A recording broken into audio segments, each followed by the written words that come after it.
the Star Wars Podcast, baby. Hosted by yours truly, Darth David, and our friend Jedi Jared. And as you can hear, as you can see, Darth David is by himself today. Darth David is going solo, not Han Solo. Ow! Ow! No, he's going solo, and it's not Jedi Jared's fault. We had another horrendous incident yesterday, but we believe we have finally solved it. Another technical issue, a technical glitch, a snafu that really fucked up the show. One of those corrupted file type deals. Oh my God. Is there anything worse on the entire planet? Because I believe that 85% of human beings all have podcasts. I'm basically asking all of you, is there anything worse than when you put your heart and soul to another goddamn fucking podcast? You're rocking and rolling for an hour strong, and next thing you know, you check the file, and it's just... This is what the file sounded like. Hey, Jared, welcome to Yaddle Chattle. And then, of course, Jared sounded like this. Thank you. You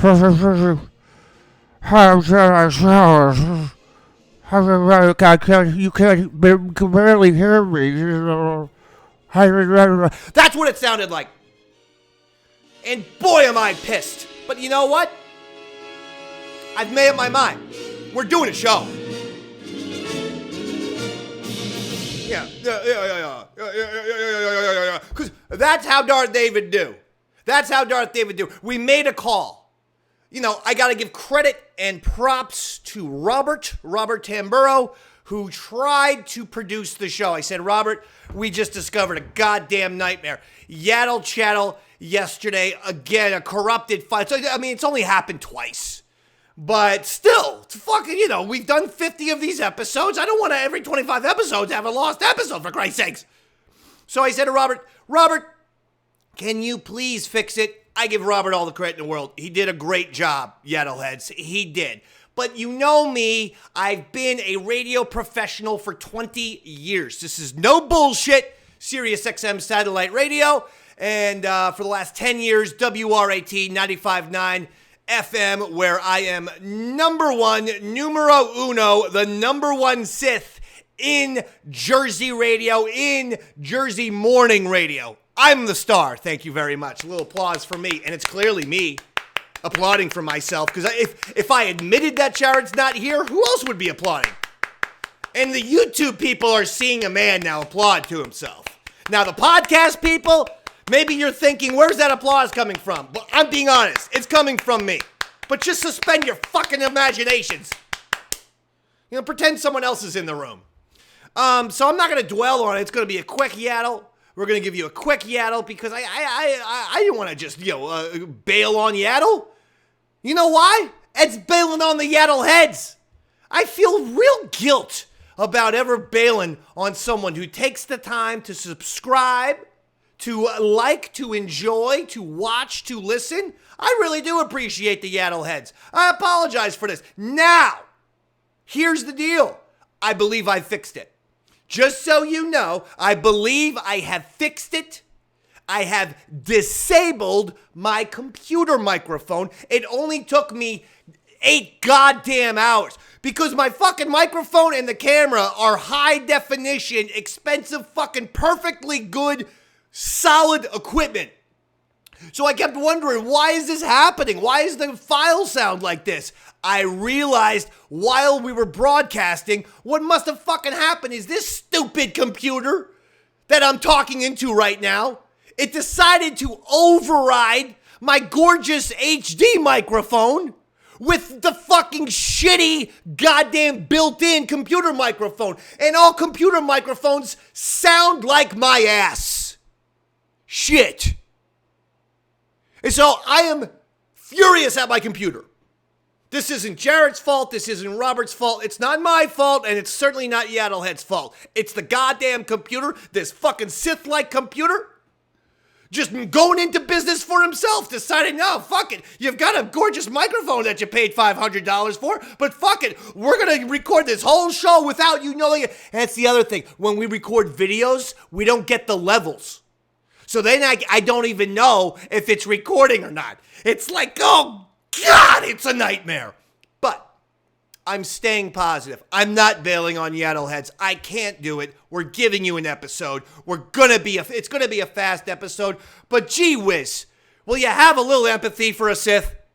I mean, sure, I've murdered billions of people throughout my Sith career. What am I supposed to do? I mean, a tiger don't change its stripes, or whatever the fucking phrase is. I don't even know. All right, let's get to some news. Let's talk a little Mando. Let's talk a little Bad Batch. Let's have a good time. Let's get the hell out of here. And next episode will be spectacular. Listen to this episode. I'm sure it'll be pretty good. At least what you're going to have is a true blue broadcast of a person who is absolutely having a meltdown in real life. You're at least getting audio and video documentation of someone who may in fact lose it today or this weekend. Some sort of insane act. I could see myself being one of those people who would rip the clothes off and smash his head, like a lot of times, into the outside of a 7-Eleven. Like that's what, I'm not going to be hurting other people, but I could see myself for, maybe getting some purple paint and just, throwing it on my face and going, "Ah, I'm Zeb! I'm Zeb!" Oh, But what you are looking at is a mental crisis, a mental breakdown from the Dave man. We're slipping into psychosis. It's happening right in front of your eyes. Well, I mean, let's be honest. It happens to every Sith sooner or later, right? They're not allowed to stay sane in Star Wars. That's actually a pretty decent topic, so I'm going to talk about it. We didn't even talk about this with the Jared episode, so maybe this is going to be good. But has there ever been a Sith master who, wouldn't you say Palpatine's crazy? Just because the Empire is organized, to me, he has to be, you would have to look at him as crazy, no? Am I the only one who feels that way? Dooku seems a little bit nuts. I mean, he was a Jedi. I don't know. Let's talk about John Boyega for a second. John Boyega just gave another interview where he said he is, quote, relieved to be a fan again. And said they knew what they were doing. They, being the filmmakers of the sequel trilogy, they knew what they were doing with Daisy Ridley and Adam Driver, and they didn't know what to do with me at all. I agree with Mr. Boyega. This is why I keep telling everyone, let me, put me in the story group. Bob Iger wants all these brand new ideas. I got him, Iggy. Do you mind if I call you Iggy? I feel like we know each other, Bob Iger. I'm going to start calling you Iggy right now, if you don't mind. Iggy, the John Boyega movie. He learns to be a Jedi, or he's learned to be a Jedi. He goes out, he rescues younglings, teenagers, or other Force sensitives who are getting hunted down. Because why? Because he was taken away from his family when he was a kid. So that speaks to his heart. Boom. Gonna be a great movie. It would be a great, great, great movie. All right, will you just trust me, Iggy? John Boyega's 100% right. I mean, for crying out loud, he was holding the blue lightsaber in the Force Awakens. That wasn't just because he picked it up. He got it twice, for crying out loud. And one of those times he was battling Kylo Ren, he got a shot in. He obviously had a little Force in him. They absolutely should have capitalized. And they should have had Luke Skywalker be the guy to train him. Don't kill off Luke Skywalker. Have Luke be Finn's mentor in episode 9. That would have been sweet and redemptive for Luke. And it would have been glorious for Finn finally getting his Jedi spotlight. That's all they had to do. They could have done that one, but they didn't even have to change episode 8. Except again, don't kill off Luke. Keep him alive. Episode 9, he finally hits his Obi-Wan Kenobi stage where he's a good guy, not like in episode 8 where he's moaning and groaning. I can't teach you about the Force, Rey. I'm too busy drinking green milk, sucking sea cow teat. And by the way, a lot of people thought that was a disgusting scene. I thought it was actually rather beautiful. And furthermore, I thought the green milk looked good to me. When I see green like that, I think of mint. Have you ever had a mint chocolate chip milkshake from Breyers? Have you ever done that? Oh my God. Let me tell you something right here. Go to the goddamn supermarket ASAP. Get Breyers mint chocolate chip and make a goddamn beautiful milkshake out of it. And by the way, don't do what my mom does. I'm sorry to throw Beanie Organa under the bus right here. But my mom puts milk and ice cream in a goddamn blender and tries passing that off as a milkshake. I go, that ain't no motherfucking milkshake, Mommy. I go, Mommy, that's a fucking smoothie. Blender smoothie. A milkshake can only be done in a milkshake machine or via hand. My milkshake machine broke. Like this stupid fucking computer, my milkshake machine broke. So now I make my milkshakes with hand, via hand, like that. And they're not here, but if you asked my kids who makes a goddamn great milkshake, Darth David does. I don't water it down in the blender. What's the point? You don't put it in the blender, then it gets all watered down, for crying out loud. You don't get a thick shake at all. I'm sorry to be very critical of my dear mother here on Yaddle Chattle, but it's something that's always stuck in my craw. Another issue that we have, another news story, is that someone found 50 vintage Star Wars action figures, or I guess it was like a toy salesman or toy representative back in the day. And these are, 40-year-old Star Wars action figures. Perfect. In their containers. The containers were perfect. Everything was perfect. Sold at an auction for 15,000 pounds. I actually thought that was a little light, don't you?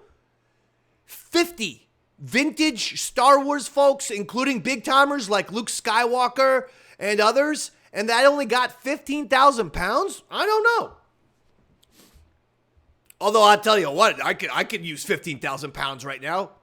I don't know if I've ever told this story on Yaddle Chattle, and since Jedi Jared's not here to let me know, to remind me if I have or I haven't, I'm just gonna say it right here.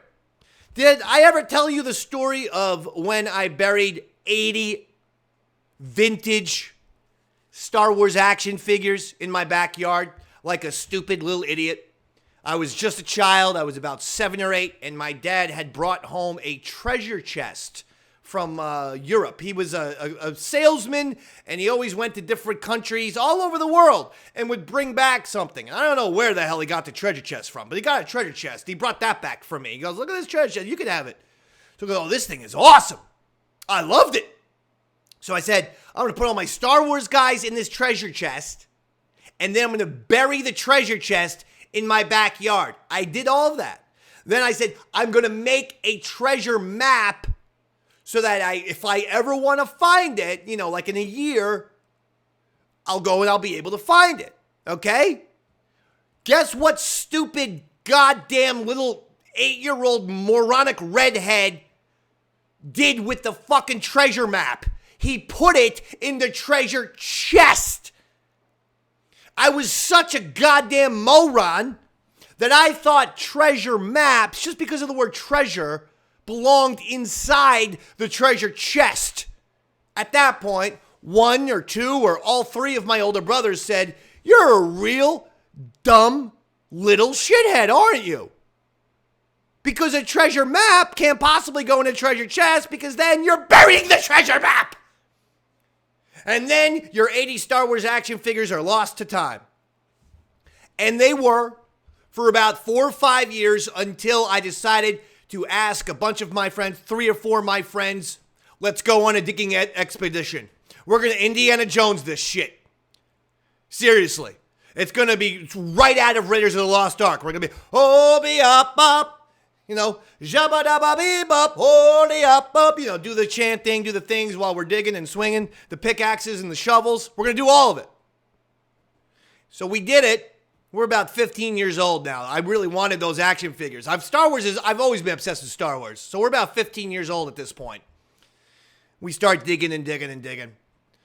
About 6 o'clock or so, my dad gets home and sees the hole that we had made because I wanted to find my Star Wars guys. The hole, I would surmise, was about 10 feet long and about 6 to 7 feet deep. We destroyed the backyard. This is something that I still haven't lived down with my family, and I still wear it very much as a badge of shame. Something that I get mocked relentlessly for. Just like when I was 6, they made a huge Thanksgiving plate for me, and I turned like that, you know, and because of the gravy was underneath it, all the food flew off the fucking plate right onto my grandmother's sweater. So those two things, the Star Wars fucking stunt where I dug up and destroyed our backyard and spilling my entire Thanksgiving dinner on Grandma, both which happened in the 80s or early 90s, I still get mocked relentlessly for. By the way, we did not find the treasure chest of 80 guys. Now, I still live pretty close to my childhood home. It's only about 8 minutes away. Maybe we should do a contest where a few Yaddle heads come over and, you know, we case the joint, you know, we kind of stake it out. We plan for when the new family goes on vacation, and we go in real quick, and we start digging. And we get those goddamn action figures. Listen, Yaddle heads, if you want in on this, that thing sold for 15 G's. We can get this up to 20 G's, 20,000 pounds. You each get 500 pounds. You each get 500 pounds if we can sell this for 20,000 pounds. I got 80 vintage Star Wars guys down there. I know roughly where they are. I suppose I could have gotten one of those beach metal detectors that have been in existence for 60 years. But again, stupidity runs in my family. It's genetic. So sometimes I don't always think properly. Another thing that's going on is this, and I like this. Actress Jodie Turner-Smith, who's been attached to the Acolyte, says that the Acolyte will be unlike anything we have ever seen in Star Wars. How about that? Now, they also gave us a little information on what the Acolyte could be. And I'm telling you, I'm liking this. It's going to be a Jedi Master and his Padawan going around the High Republic. They said it'll be, Yoda will be around 790. So it's got to be like, 100 years before Phantom Menace or something? Somewhere around there? And they said that the Jedi and the Padawan will go and investigate mysterious crimes that they believe could be an indicator that the Sith are back. Boom! Or at least that they could tie to a Sith. Boom! I love it. I love it. So we're talking now. Here's what I got in my head: True Detective, right? Like a real True Detective type show. But rather than a serial killer, it's a Sith. Bamski. And if that's not what the Acolyte is, Iggy, I just gave you another goddamn idea, babes. B.I. Do you mind if I call you B.I. for Bob Iger? Can I call you that, Iggy? B.I., let me tell you something, brother. That is a good idea. You have a couple of Jedi. I mean, honestly, that's what the Acolyte should be. But if it's not, that's what I want to do. Is 2 Jedi, Woody Harrelson, Matthew McConaughey. We got to find the serial killer, but the serial killer is a Sith. Oh, my God. Perfect. Perfect idea. Idea machine over here. I can't help it. Jesus. If my computer microphone would butt out, I don't even know where I was going with that. Star Wars Celebration on its way. I've discussed this before. I watch the Star Wars Celebration live streams to this day, actually, sometimes. I'll just put it on and enjoy it. 6 hours of Star Wars-ness. And since he's not here, I'm still going to talk, even though he's not here, I'm still going to talk shit about Jedi Jared because I talk shit to his face. So I think it's legal. Jedi Jared's never watched 1 second of Star Wars Celebration. Not 1 second. Not even when they're out in the general, area where they do the little talk show, the little, 10 to 15 minute interview segments. Especially the last time they did it, they had Ewan McGregor and Hayden Christensen out together, and it was awesome. They had Boba Fett out there, and he broke into a song "Hear me, my people, sing my soul, let's drift away. Hear me, people, sing my soul," whatever that song is. He did that. He actually sang that. These things are great. The panels, I love all the panels, learning about the different Star Wars movies. Come on.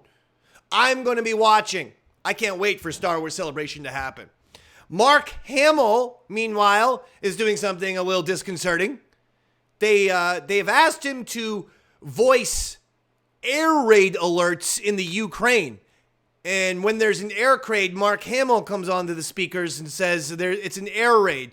Please find your local, your nearest shelter. And then when the air raid is over, he says, the air raid has ended. May the Force be with you. But it is a little scary. I mean, I want everyone to be okay. I want people to be happy. I want people to be fine. But that scares me a little bit. But good for Mark Hamill, I suppose. I mean, if he's making people feel, a little more comfortable, that's good for him, I suppose. Hannah Shaw Williams is a writer in slash film. She is the latest writer who is going after the Mandalorian. And I read a review of Hannah Shaw Williams' article in slash film where she said that she is no longer friends with the Mandalorian. She only has room for a friendship with Andor. Once again, here we go. The critics, the bloggers, the weirdos who need to put things against each other. I've said it before. I'll say it again. I fucking hate this new trend in society where no one can compliment something. They have to insult and compliment. Everything always has to be, oh, I really love this show. And it's so much better than this other show, which I used to like, but now it sucks. It's like, why can't people just compliment things anymore? How about this? You want to say something nice? Just compliment it. Stay focused. Stay fucking focused. Don't compliment something and then like a fucking Tourette's psychopath go, I'm going to compliment this show and by the way, fuck this other show. Fuck it.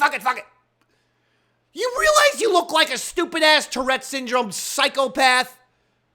Hannah Shaw Williams from Slash Film now saying, I can only be friends with Andor. I can't be friends with Mando. First of all, you can't be fucking friends with a television show, nitwit.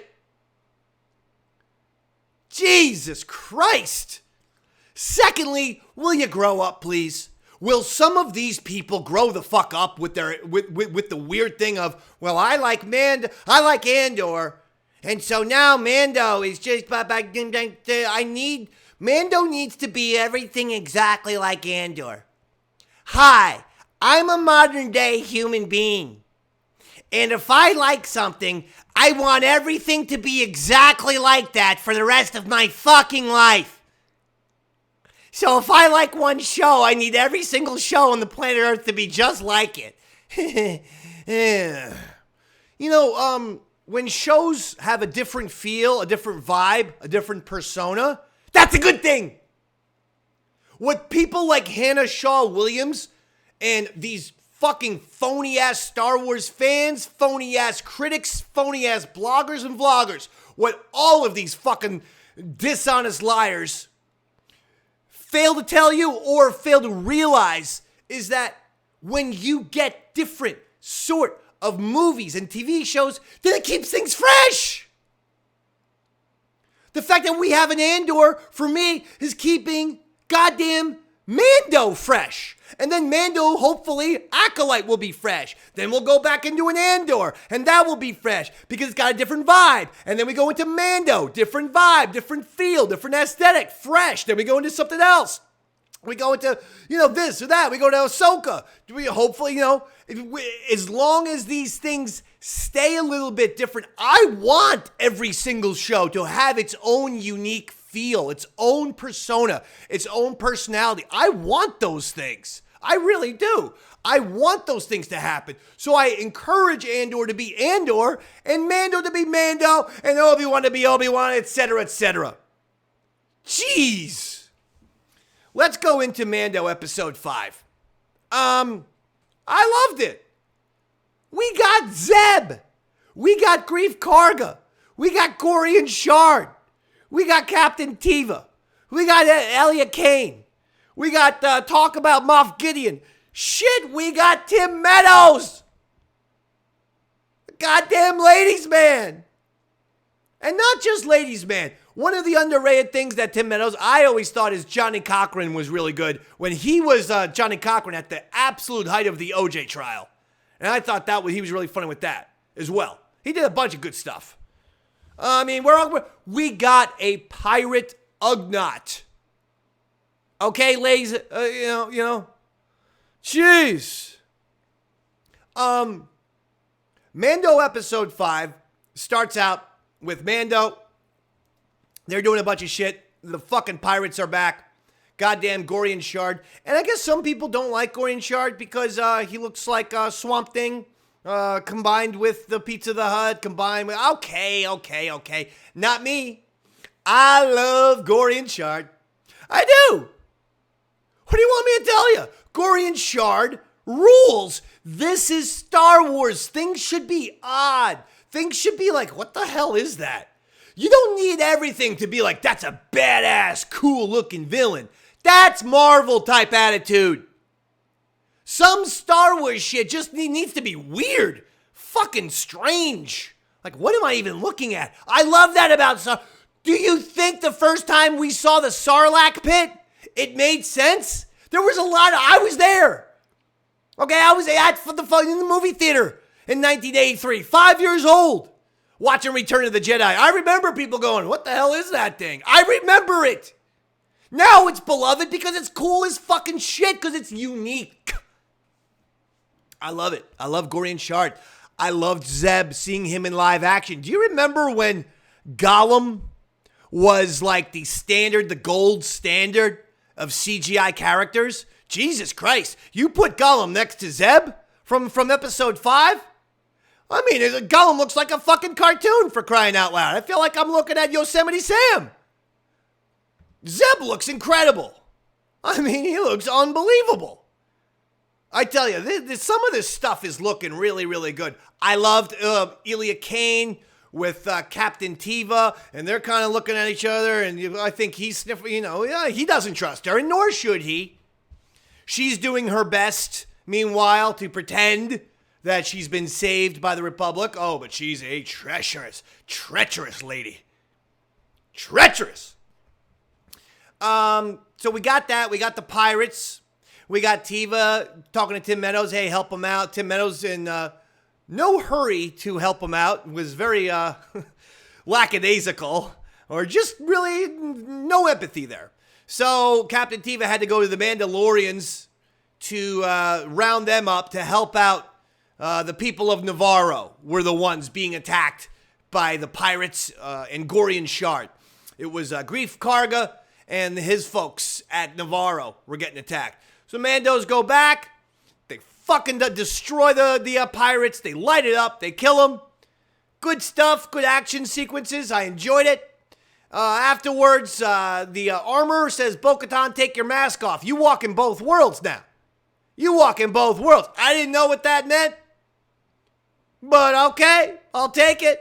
I'll take, the helmet off every once in a while. I like helmets off. I do.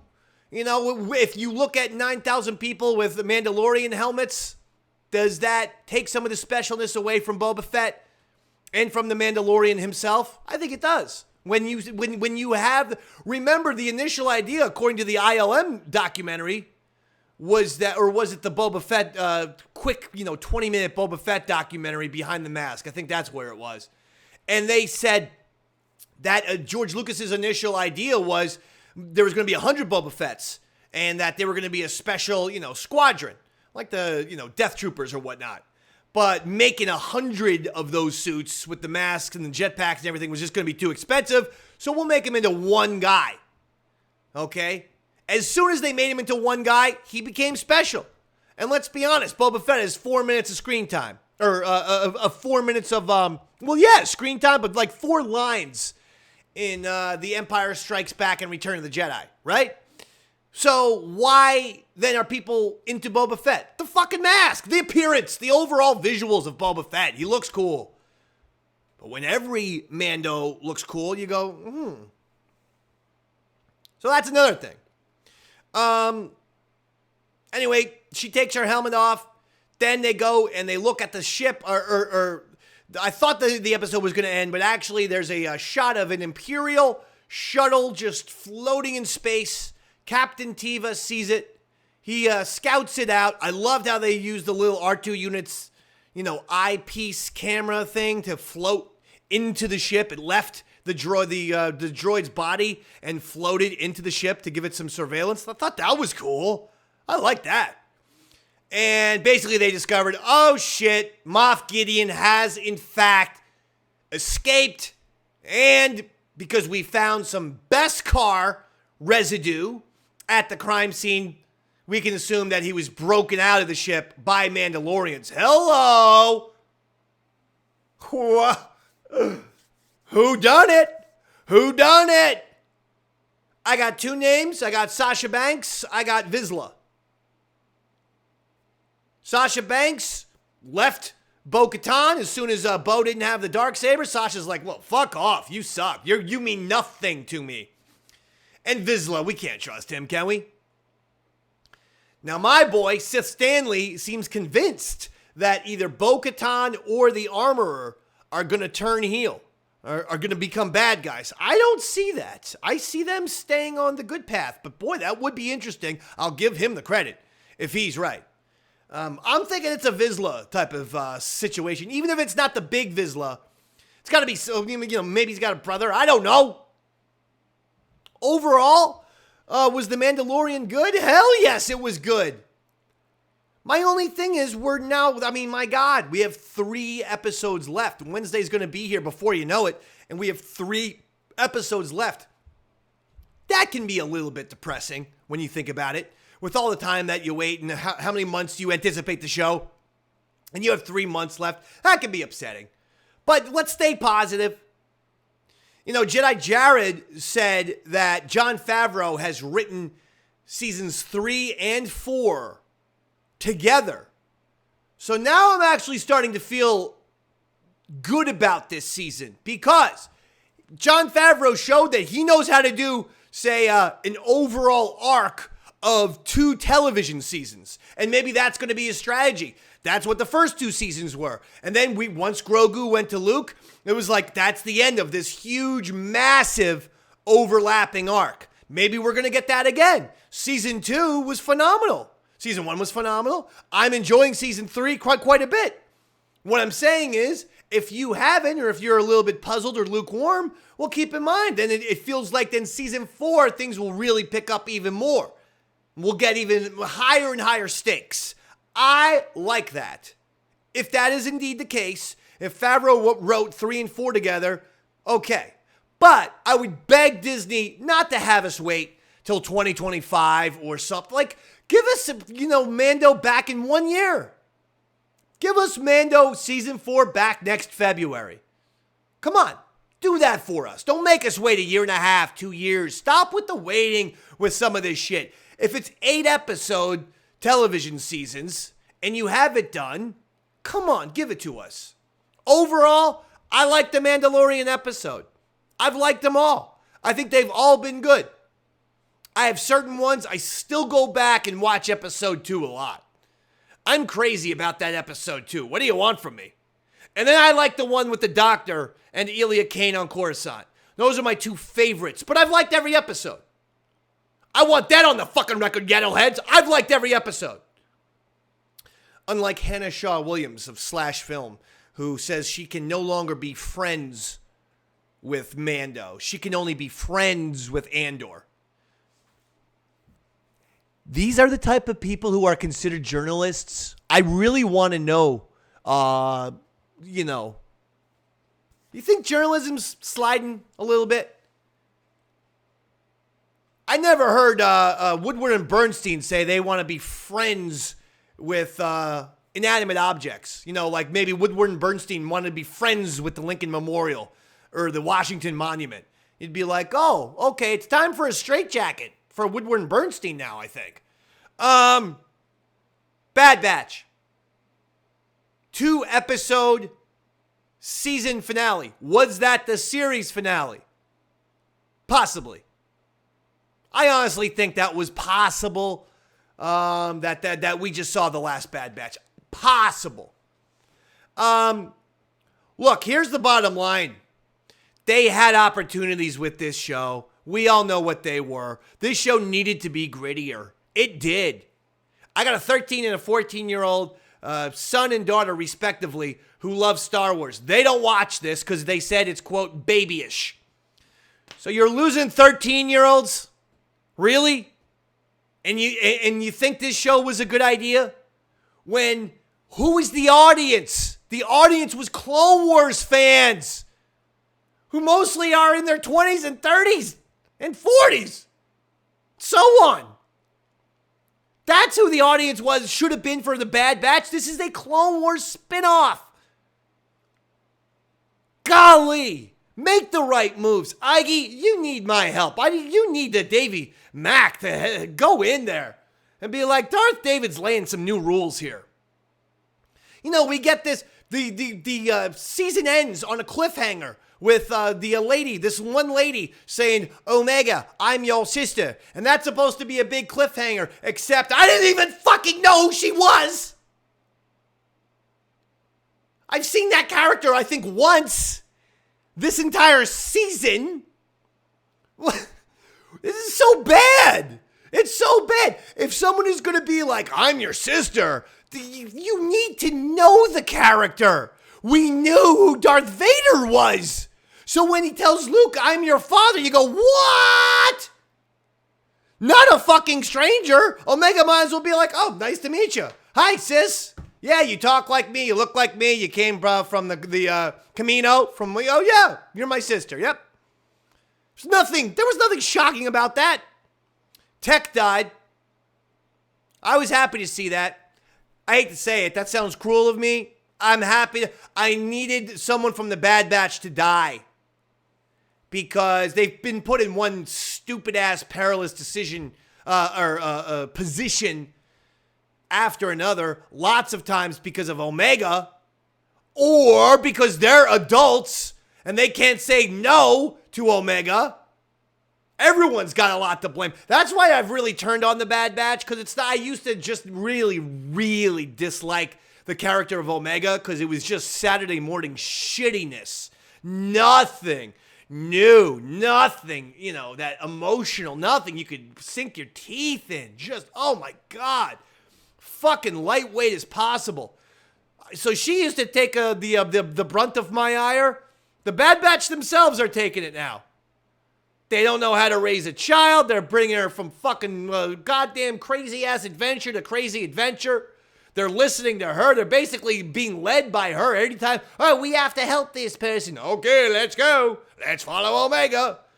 We've got, 15 years of war service, but let's go follow her. Let's go follow the 8-year-old blonde girl we just met 2 weeks ago. I mean, we're embattled Holden soldiers. We could basically eat Tom Hanks's entire platoon from Saving Private Ryan with just a spoon. Those guys are a bunch of pussies compared to us, but no, let's listen to the little blonde girl who we just met a few hours ago. That makes lots of sense. Let's risk our lives for strangers and for this strange little blonde person who knows nothing about life because she's been living in Camino, a very privileged life and a very isolated life, her entire life.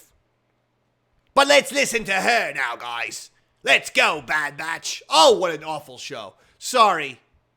This one was a miss. Bad show. What do you want me to tell you? But it's okay. Things are allowed to happen in Star Wars. At the end of the day, it's all about love, baby. I know I'm a Sith. But Siths love to love, baby. And we love to hate, too. But we also love to love, baby. Yes, we do. And I'm telling you, I'm loving Star Wars right now. I really am. The Mandalorian's on fire. There's been a little thing here and there that, is this good? Is that good? It's okay. The Mandalorian's doing the right deal here. It's doing a good job. And especially if this is, and Jedi Jared was the one to say it, if Favreau wrote seasons 3 and 4 together, then I'm starting to feel real good. That's a guy who always pays off. Even the people who didn't like Boba Fett, you'd have to admit that in some capacity. Like, he shows you, an empty Rancor pit. He didn't necessarily have to go back there, but he did, and he gives you a Rancor. He showed you the Sarlacc pit at the beginning, and everyone's like, oh man, I thought the Sarlacc pit thing was going to be a lot cooler. Then a few episodes later, he goes down to the Sarlacc pit. One of the greatest shots in the history of Star Wars is Boba Fett in his ship, floating above the Sarlacc pit. From the perspective of like down in the Sarlacc pit. Oh my God, what a shot. So Jon Favreau sets things up and pays off every time. Every time. I believe he's going to pay off. I do. I always have the faith in the Jon Favreau. He's done a great job. Let's not destroy the Mandalorian just because, that's the thing to do. And I'm sorry, but I called this before the Mandalorian began. I saw the trend of it's the thing to do this year. Mando was the sweet little baby for 2 seasons, but once you get that 3rd season, it's time to start, punching it in the face. Not me. I enjoy the show. So I want to thank you, Yaddle Heads. I want to thank you for joining Darth David on a solo episode of Yaddle Chattle, not to be confused with Han Solo. Okay, I said that twice. I know. But I just wanted to make sure that you got it twice, because I think that that's a good one. And also, Yaddle Heads, feel free to use that in life. Now, you might have to crowbar the word of solo. It's not a word that comes up a lot, but just try to figure it out and then say, not Han Solo. Please, do that. So ultimately, I'm loving this stuff. I'm loving it. I'm feeling good. I'm feeling happy. We got a lot to enjoy here with Star Wars. One last, late in the game, buzzer beater. Because believe it or not, I'm going through the ILM documentary again. The Light and Magic docuseries on Disney+. I'm obsessed. And I thought, how come we haven't gotten an Andor behind the scenes yet? Is that going to happen? Are they waiting for the end of The Mandalorian for that to happen? I don't know.